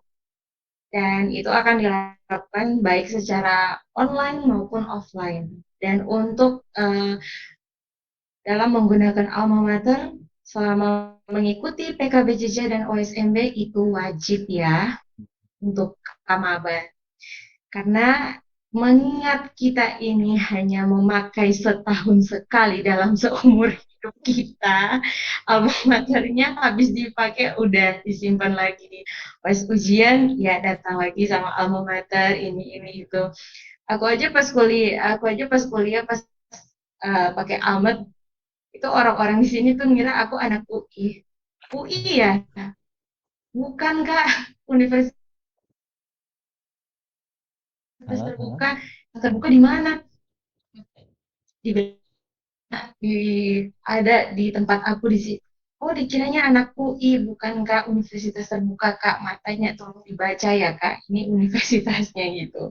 Jadi wajib dipakai selama mengikuti kegiatan tersebut selama 2 hari.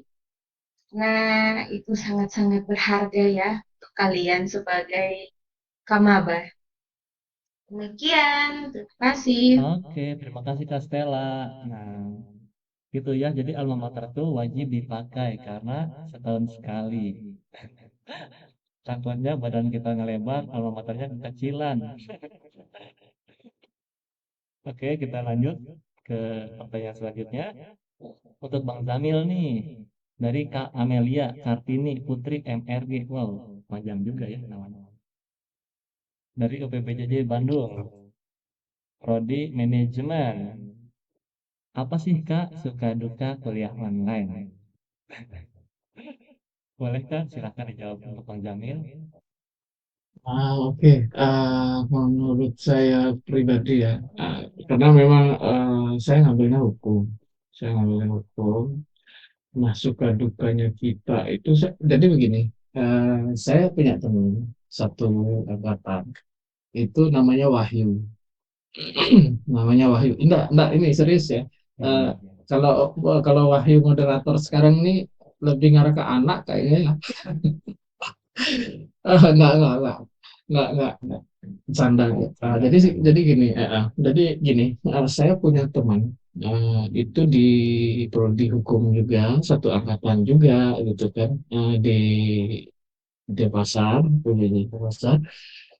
Nah, suka dukanya kita berdua itu pada saat ujian, setelah ujian selesai ya, eh, entah kenapa pada saat itu kita mau pulang keguyur hujan gitu loh. Kena kena hujan pulang ujian gitu.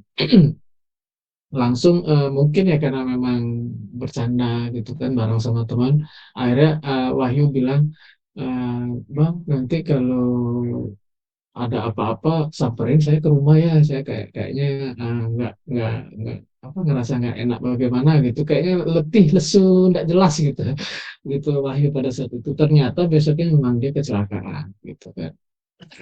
Dan bisa dibilang sih ya, pada saat saya jenguk dia waktu saat itu, eh, ternyata alasan dia pada saat bisa sampai kecelakaan seperti itu tuh karena uh, terlalu terlalu fokus ke handphone gitu, ngeliatin chat grup yang 2.000 sekali masuk, 3.000 sekali masuk. Nah, akhirnya dengan tidak sadar ya dia ketabrak gitu, ketabrak sama orang yang tidak bertanggung jawab gitu. Nah, itu sih yang masih membekas gitu kan. Pada saat itu juga saya narik posisinya dia sebagai admin. Ah, karena dia terus terang sih memang Wahyu itu aktif teman saya itu tuh. Nah, si Kak, Kak Stella tahu kan, kenal dia sama Wahyu. Dan akhirnya dia karena memang dia punya sifat yang intens terhadap eh, maba gitu kan. Jadi dia sampai gak fokus di jalan dan ketabrak seperti itu gitu. Nah, langsung pada saat itu besok beberapa hari kemudian saya jenguk ya, saya langsung bilang ke Wahyu, Wahyu kamu kayaknya nggak cocok untuk ngurusin dirinya. Jadi terkadang fokusnya kamu tuh bisa pecah, fokusnya bisa pecah karena memang nggak ya banyak sih ya, mungkin karena satu-satunya cowok di keluarganya, akhirnya dia banyak urusan yang harus diurus. Lebih ke arah seperti itu sih, menurut saya. nggak ada yang nggak ada yang terlampau dalam gitu kalau urusan suka duka dan lain-lain.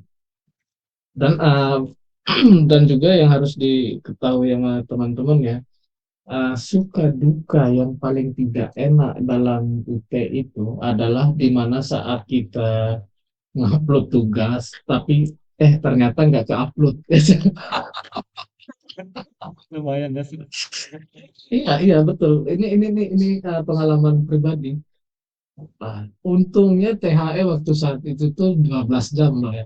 Jadi saya dengan sombongnya ya, maaf nih ya, dengan lagak sombongnya gitu di grup tuh saya udah langsung, udah saya udah selesai kok ini aman gitu.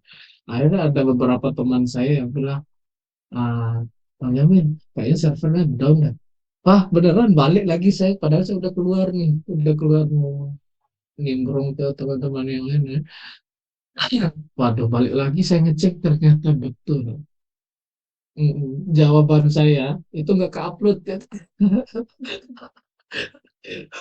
Ternyata server down. Itu yang benar-benar nyakitin di hati itu. Padahal saya udah nyanggupin untuk duduk tuh kurang lebih 4 jam ngurusin ngurusin harus ngerangkai kata-kata di lembar jawaban saya sendiri. Ternyata dengan banyaknya itu dengan itu dah karena banyak yang akses sampai servernya down dan saya harus menunggu kurang lebih sekitar 1 jaman karena maintenance. Aduh, sampai omongan kotor tuh keluar semua di mulut. Makian, cacian itu, waduh, jangan ditanya lagi pokoknya itu. Karena memang udah kita dedikasikan 4 jam loh untuk ngerjain cuma 3 soal yang ada di THE. Mangkal mau keluar nggak jadi gitu kan, padahal udah sampai keretek-keretek tangan sama kakinya karena duduk 4 jam itu yang bikin saya ah, tega sekali buat kayak gini gitu. Ya sih, ya suka dukanya sih di situ, di THE itu bener-bener makanya saya nyaranin untuk teman-teman ya, kalau THE itu baiknya langsung dikerjakan, jangan ditunda. Yang ditakutkan ya seperti itu, server down. Ya untung masih syukur kalau apa namanya maintenance-nya ya kurang lebih 1 jam. Tapi kalau berjam-jam kita yang habis, waktu kita yang nggak nyutut begitu kalau ini. Ya, terima kasih pada Bang Zamil atas jawabannya. Jadi begitu ya Kak kira-kira untuk suka dukanya. Iya, Nah, untuk nggak informasi enak itu, kepada bener sumpah. hmm, Udah capek-capek ngetik, capek nulis, ternyata nggak ke-upload itu. oke. Untuk informasi kepada seluruh peserta yang ikut Zoom, hati-hati ya saat kita berkendara, jangan fokus ke HP karena aturan dari pemerintah itu nggak boleh berkendara sampai menggunakan handphone. Karena itu berbahaya untuk diri Betul. sendiri ataupun orang lain di sekitar. Betul. Ya, saya hanya Oke, next. mengingatkan. Heeh. Kita next ya ke pertanyaan selanjutnya. Ini pertanyaannya hampir mirip, jadi kita lanjut ke pertanyaan selanjutnya dari Kak Jusnaini Husnul Khotimah dari Bandar Lampung, ilmu sosiologi. Kak mau bertanya, apakah UT ada yang kurang dari 8 semester? Gimana nih Bang Jamil? Hmm, apakah UT ada yang kurang dari 8 semester gitu ya? Iya, Kalau ngikutin peraturan yang ada sih ya, yang saya tahu selama ini, yang saya paham selama ini, tolong tolong ayo di mute dulu beberapa gini, kayaknya ada yang ini. oke sebentar. Oke, oke, saya lanjut ya. Jadi gini, eh, menurut saya sih ya, bisa-bisa aja, bisa-bisa aja di itu tuh bisa-bisa aja ya. Ada yang kurang dari 8 semester itu bisa. Cuma mungkin lebih ngarah ke kitanya yang kasihan. Kenapa saya bilang seperti itu? Menurut saya nih, untuk ya sampai saat ini yang cocok untuk diregiskan itu 6 mata kuliah gitu. Nah, kalau lebih dari 6 kitanya yang kalah gitu. Kok bisa kalah, Bang? Itu alasannya kenapa? Ya karena memang begini. Untuk mengerjakan 6 mata kuliah di sesi satu, kita itu sebenarnya kan butuh referensi luar juga. Butuh butuh masukan, butuh gambaran dari luar, ngambil entah itu ngambil dari website atau buku yang misalnya contohnya ya hukum perdata misalnya ya, bukan cuma modul hukum perdata yang kita ambil, karena memang dia butuh kitabnya, kitab apa, KUHP-nya. Jadi referensinya itu ya tetap ngambil di modul, tetap ngambil juga di eh, ini KUHP-nya sebagai pedoman hukumnya. Jadi eh, untuk sampai ke sana itu kurang dari 8 semester, berarti kalian harus registrasiin kurang lebih sekitar 10 mata kuliah. Nah, otaknya sanggup nggak? Pertanyaannya otaknya sanggup nggak gitu. Nah, kalau sanggup ya Anda bukan manusia, ada robot gitu. Menurut saya sih seperti itu. Jadi kemarin ada yang japri juga ya.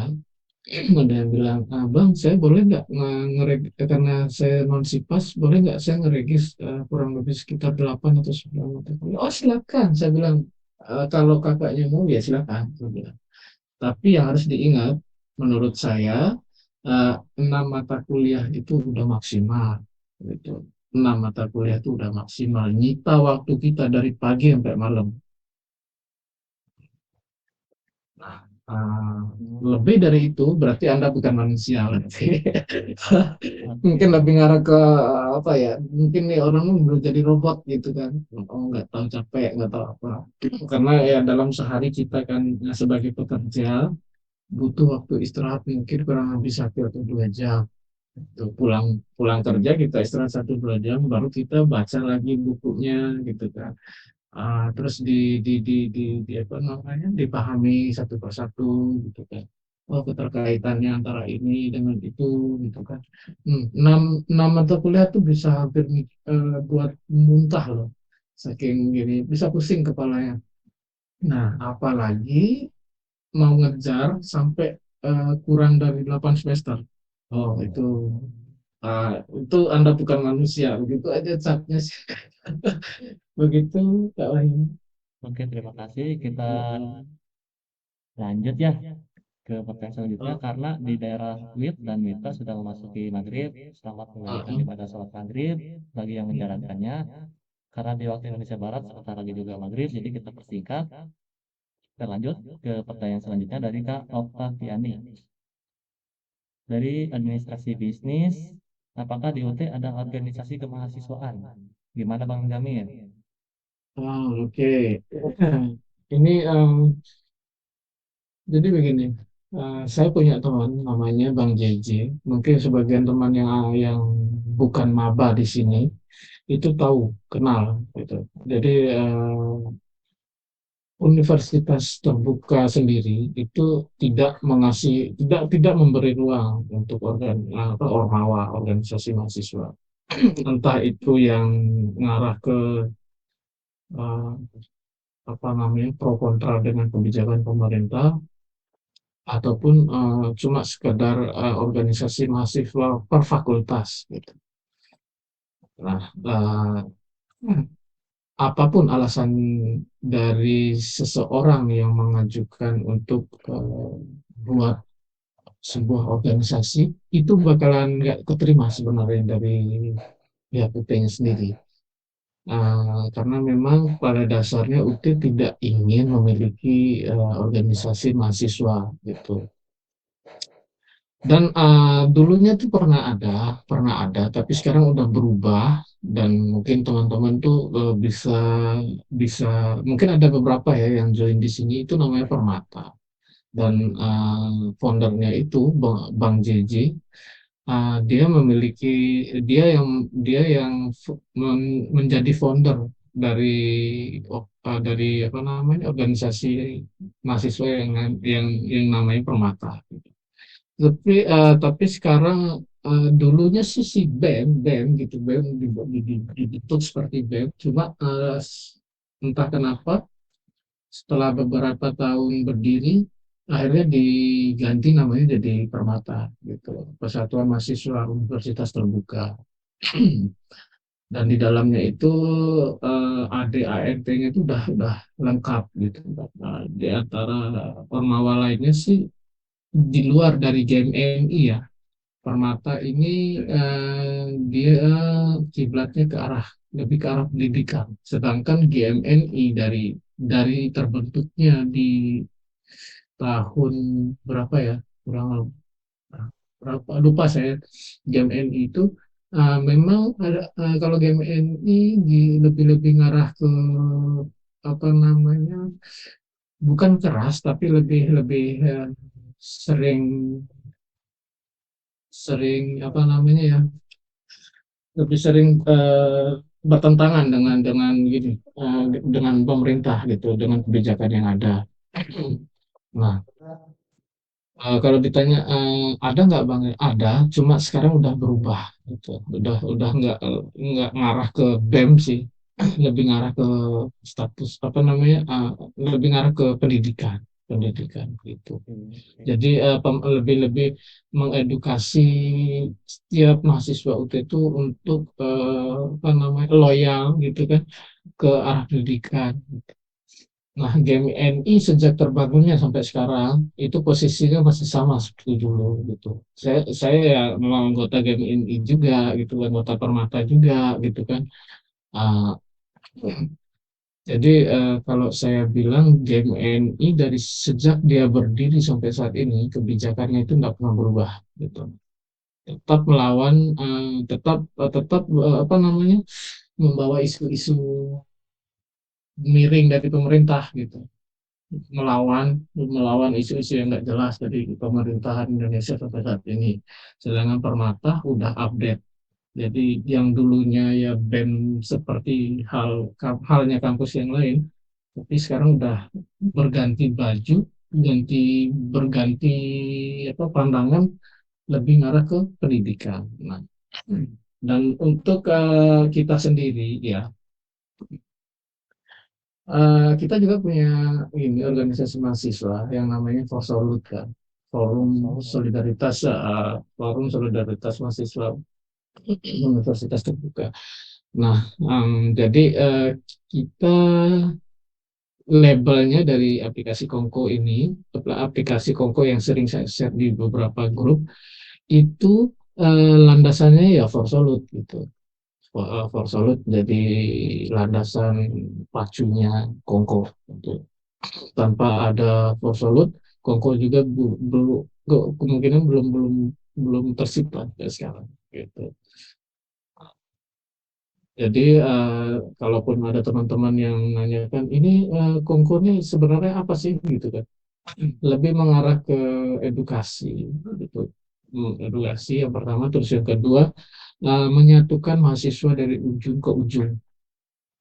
Dan banyak juga kok dari mahasiswa luar kok luar negara yang join di Kongko, karena memang kita memberi ruang gitu kan, untuk setiap mahasiswa eh, untuk lebih lebih intens gitu kan untuk mencari informasi, dan di dalamnya itu kan bisa juga mencari teman seangkatan gitu. Oh ternyata mungkin di satu Banjar atau satu RT ini ada beberapa mahasiswa tapi kita nggak tahu gitu.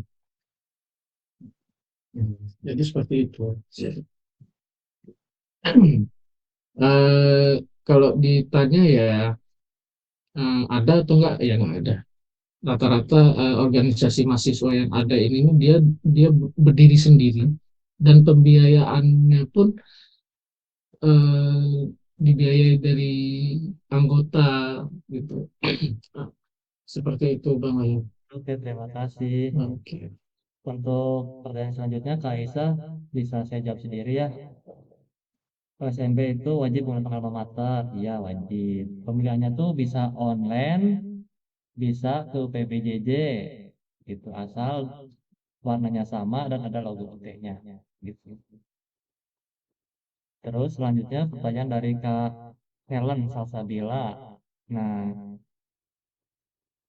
halo Kak, saya mau nanya semisal nanti ujiannya lokasi daerah Depok itu di mana saja ya? Nah, apa ganan itu? Terus yang saya dengar untuk info lokasinya udah ujian daerah Depok itu dapat di UPBJJ Bogor, sedangkan saya kan dari UPBJJ Jakarta.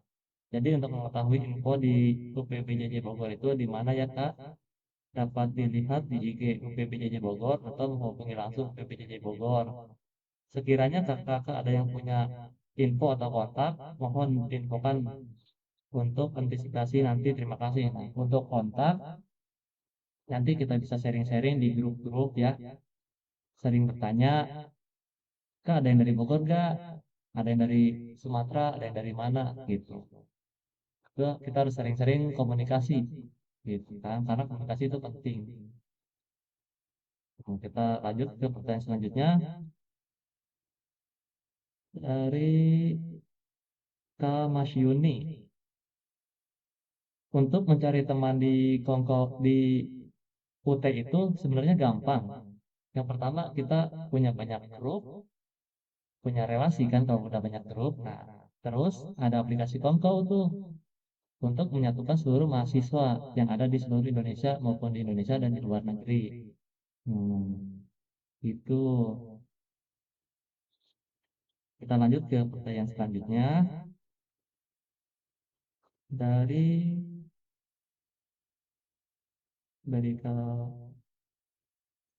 Mas Yuni udah. Kawilan dari manajemen. Kak, aku bingung soal ujian. Aku kerja di Jakarta. Terus kan ujiannya ada info nggak daerah Jakarta di mana. Aku udah regis, tadinya aku nggak jadi di UT, tapi sayang bahan ajar sudah datang ke rumah. Itu bagaimana ya Kak? Mohon jelasnya. Minta penjelasannya gimana? Kalau ikut Pokja Jakarta, hubungi siapa yang ada. Nah, untuk itu sama seperti yang tadi ya yang di Bogor, Kakak harus punya banyak relasi. Maksudnya relasi di sini tuh kita harus punya banyak teman ya.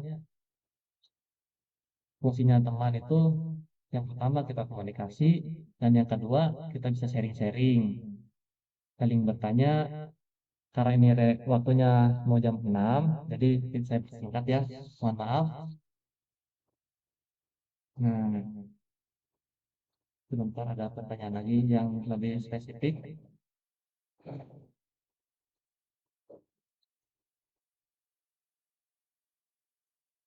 Nah, ini yang paling paling bagus pertanyaannya menurut aku ya. Dari Kalisna Sari untuk Bang Zamil dari BPJJ Jakarta Ilmu Komunikasi. Ini info buat kita semua. Kiranya berapa jam dan berapa halaman yang harus dialokasikan untuk membaca BMP dalam perharinya Kak, agar 18 SKS bisa dipahami secara maksimal dalam satu semester. Terima kasih. Gimana Bang Zamil? Jawabannya. Eh, Oke, jadi begini ya. Kalau saya pribadi, sebenarnya saya tuh orangnya malas baca sebenarnya. Iya, karena gini, saya punya mata yang kurang kuat untuk terlampau fokus, eh, atau fokusnya itu di lama, ya karena membaca buku itu kan nggak boleh sebentar sih sebenarnya menurut saya. Jadi saya lebih, eh, jadi gini. Di Tuton ini saya buka buka buka rahasia ya, buka rahasia. Jadi gini, di Tuton itu setiap sesinya itu ada namanya, eh, ini misalnya masuk ke sesi pertama. Jadi hampir semua mahasiswa itu kan ngebaca gitu kan dari halaman 1 sampai halaman 30 gitu kan. Jadi saya nggak masuk dengan metode seperti itu. Jadi metode saya ialah, jadi di Tuton itu biasanya dosen itu ngasih link YouTube yang dimana kalau kita klik itu ada orang lain yang ngebaca yang menjelaskan tentang modul yang kita punya. Misalkan nih ya, saya modul pidana dan saya buka aplikasi Tuton itu dan saya pengen mau menjawab misalnya diskusi teman-teman dan lain-lain. Di situ biasanya dosen tuh ngasih link yang dimana link itu kalau kita buka dioper kita ke YouTube untuk mendengarkan orang yang membaca modul yang kita pelajari. Tuh. Paham ya? Bisa Paham, bisa paham. ada gambaran ya. Ada. Nah, Kan jadi begini. Jadi begini modelnya. Tapi ngebacanya itu dia ngerangkum jadi ngerangkum apa? Dia ngerangkum tapi nggak dibaca semua gitu. Karena nggak memang semua. jadi bab pembahasan bab pertama itu dirangkum oleh orang ini di YouTube begitu. Nah, kita tinggal dengar. Nah, kalau saya pribadi, saya lebih enak mendengar daripada membaca sebenarnya. Nah, lebih jadi apa Reading. namanya? Jadi lebih lebih lebih masuk ya menurut saya. Nah, ketimbang kita membaca, kecuali kita memang dituntut untuk mencari penjelasan terhadap apa yang dibahas gitu. Misalnya karena saya hukum, jadi tolong jelasin pasal sekian dan pasal dan ayat yang sesuai dengan permasalahan ini ya. Itu baru saya buka bukunya dan saya baca benar-benar. Nah, kalau untuk belajar seperti biasa sih sebenarnya saya lebih lebih lebih dominan mendengar gitu. Mendengar itu lebih lebih lebih berasa buat saya untuk belajar. Jadi capek juga enggak. Paling paling cuma ya dengar terus dirasapin. Oh, ternyata begini. Lebih masuk menurut saya. Lebih lebih lebih lebih lebih lebih baik sih menurut saya seperti itu. Nah, kalaupun toh teman-teman ada yang oh kayaknya saya nggak bisa deh cara apa nerapin caranya Bang Jamil seperti itu. Nah, saya ada opsi kedua. Opsi kedua adalah di setiap modul yang kalian baca nanti, abang sama kakaknya ini baca, di akhir modul, misalnya di akhir bab pembelajaran yang kita pelajari itu ada rangkuman. Setiap modul itu tuh ada rangkuman di setiap babnya. Nah, rangkuman itu yang perlu dibaca sebenarnya. Bukan dari halaman 1 sampai halaman 30-nya juga. Oh, kalau itu dibaca bisa muntah, bisa keselak begitu. Apa kering kerongkongan gitu. Nah, jalan terbaiknya adalah membaca beberapa saja halamannya itu. Nanti tinggal kita loncat ke rangkuman di apa namanya bab terakhir, bab apa sesi sesi akhirnya bab itu. Gitu. Di dalam situ tuh dirangkumlah satu bab itu tuh ada oh ternyata dari halaman 1 sampai halaman sekian itu rangkumannya di sini gitu. Nah, itu opsi kedua daripada kalian membaca Itu satu bab misalnya 50, masa iya kuat baca sampai 50 lembar? Itu kerongkongan apa-apa gitu kan. Jadi begitu menurut saya. Oke, terima kasih Bang Zamil. Iya, iya. Kak, mungkin ada tambahan dari aku. Oh ya, silakan Eh, silakan. Kreatif ya, teman-teman boleh bikin mind mapping. Jadi kayak dari modul satu nih, poin-poin pentingnya apa, itu kalian tulis. Terserah kalian mau ngerangkai bunga, atau kalian mau bikin awan atau apapun itu, tapi harus kreatif. Dan Benar, itu benar. tuh kalian itu lebih, kalau aku pribadi ya, kalau aku pribadi lebih gampangnya seperti itu. Sama kayak Kak Zamil. Jujurly, aku hobi membaca, tapi kalau untuk disuruh baca modul sebanyak itu, apalagi yang kayak kemarin punyaku itu sistem hukum di Indonesia, nauzubillah, ya Allah, gua nggak bisa, Kak. Itu 945 halaman dan jangka waktu 2 bulan, saya nggak bisa 3 bulan pun nggak cukup, Kak, buat aku belajar. Jujurly nggak bisa, Kak. Jadi aku hanya kayak ngelihat poin-poinnya aja, patokannya itu kalian lihat poin-poin pentingnya aja sama rangkuman, kemudian kalian bikin mind mapping. Itu aja sih kuncinya. Dan pelajari setiap latihan dan setiap pilihan ganda yang ada. Itu dari situ itu bisa ngasah otak kalian, bisa kalian lebih banyak mengingat lagi, oh iya, pertanyaan ini gue bacanya di sini, pertanyaan ini gue bacanya di sini. Apalagi mind mapping itu sangat membantu loh teman-teman. Kalau teman-teman ada yang belum mengerti mind mapping itu seperti apa, kalian boleh buka di Google atau enggak nanti kita sharing juga sama-sama lihat tips itu, tips dan triknya untuk kalian belajar itu. Jadi tetap semangat dan jangan pernah pantang menyerah. Thank you. Ya, terima kasih, Kak Stella. Oke ya, karena waktunya sebentar lagi, karena di Jawa Barat sudah masuk maghrib, selamat menunaikan ibadah sholat maghrib, yang menjalankannya. Nah, mohon maaf untuk kakak-kakak yang chatnya belum terbalas dan dijawab, nanti kita bisa share di grup. Dan untuk semua rekaman ini akan kami upload di YouTube dan linknya akan kami kirim ke grup. Untuk yang baru join ataupun yang tidak sempat join, boleh nanti lihat di YouTube. Oke, kami cukupkan. Terima kasih. Mohon maaf bila ada kesalahan dari kakak ataupun perbuatan yang kurang berkenan. Terima kasih atas waktunya. Selamat malam, selamat sore. Assalamualaikum warahmatullahi wabarakatuh. Dadah semuanya. Waalaikumsalam warahmatullahi wabarakatuh. Om Swastiastu.